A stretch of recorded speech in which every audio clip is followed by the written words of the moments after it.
Hi, welcome to the Digital Yacht how-to video series. In today's video we're going to be looking at our proAIS software and using it to configure one of our AIT1000 Class B transponders.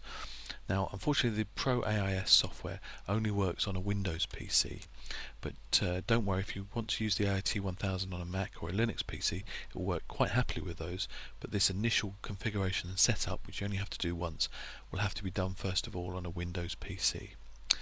Okay, so this video assumes that you've already installed the proAIS software from the product CD that came with the AIT1000, and you'll find then that there's a proAIS menu option in the start menu, and I'm going to run that. So when proAIS runs, it will ask you first of all to put in the COM port of the AIT1000 is connected to. Now Windows will allocate this and it will be different for every PC. On mine it's COM8, but on yours it will be a different COM number. If you don't know that, you'll need to look in the device manager in the ports, COM and ALPT section, where you'll see what COM number has been given to your AIT1000. So once you know that number, you enter it in the list and drop down list, select the right one and then click connect. As soon as proAIS starts to connect to your AIT1000, you'll see a series of flashing green and red lights on the clear USB connector. The green light indicates data from the AIT1000 and the red light indicates data from the PC, and you'll see both lights initially flash as the communication is established.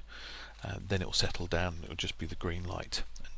So once you've got that connected, what we'll need to do now is start to enter the static data, and the first bit of data to enter is your boat's name. I'm just going to put in Digital Yacht here.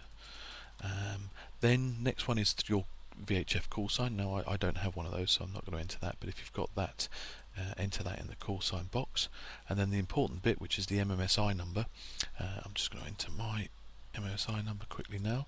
Now please take extra care entering the MMSI number, double check and even triple check the value to make sure it's right, because that particular bit of information, you only get one chance to put the MMSI number in. Everything else you can change, but MMSI number can only be entered once, and if you get it wrong it'll have to come back to Digital Yacht for reprogramming.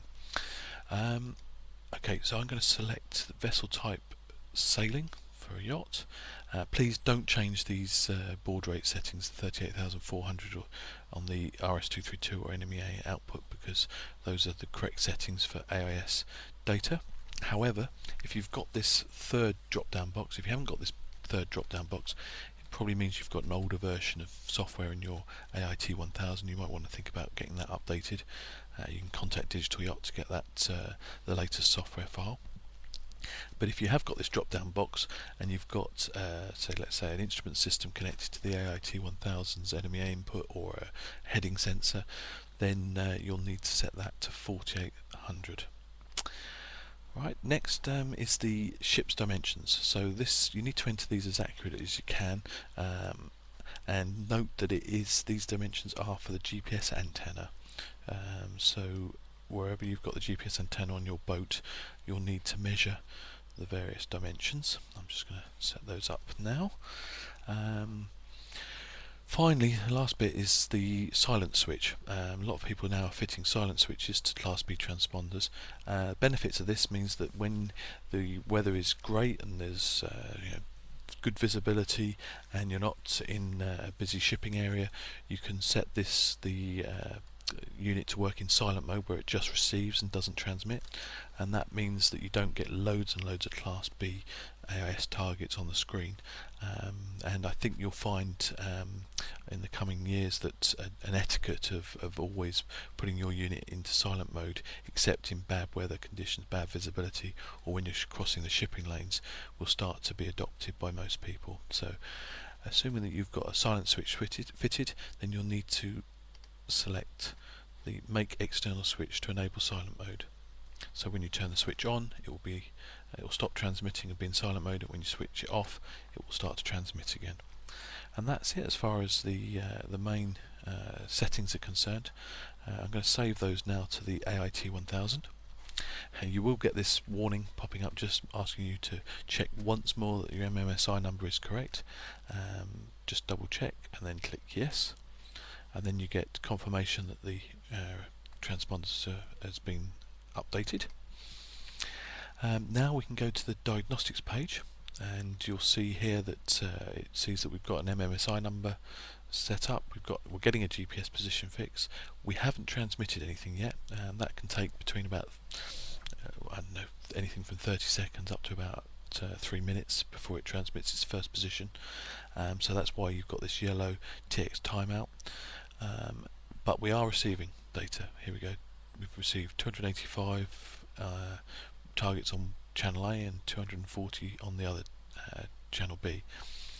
Now we're just waiting patiently for it to transmit its first position, and that should happen in the next minute or so. Just while we're on this page, I'll take you through the important voltages. That's the supply voltage.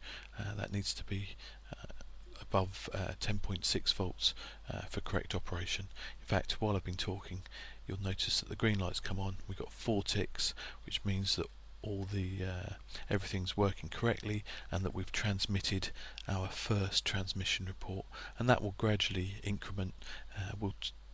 Once we start to move and our speed over the ground is more than a knot or so, that will start to output our position every 30 seconds. When we're at anchor and we're not moving, it's only every 3 minutes that it transmits a position. So that's the diagnostics page. Last but not least, I'm just going to take you to the options mode.